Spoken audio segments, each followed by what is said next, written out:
خوب هستین سیمی خانم؟ سلامت باشید.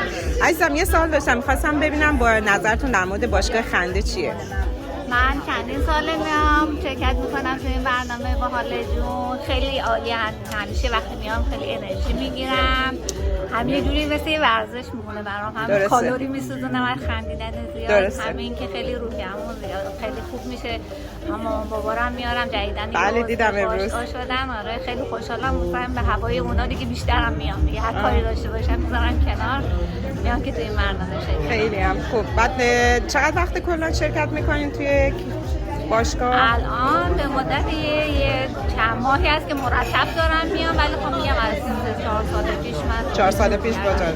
خیلی هم خوب. بعد نظرتون نسبت به برنامه امروز چیه؟ امروز که خیلی جالب بود دیگه، آدم با شهرهای دیگه آشنا شدیم، سنت‌هاشون، غذاهاشون، رقصشون، جای دیدنشون. خیلی هم خوب. خیلی هم خوب. مرسی، دستتون در نکنه. ممنونم. ممنون بابت رقص قشنگتون. مرسی. خواهش می‌کنم.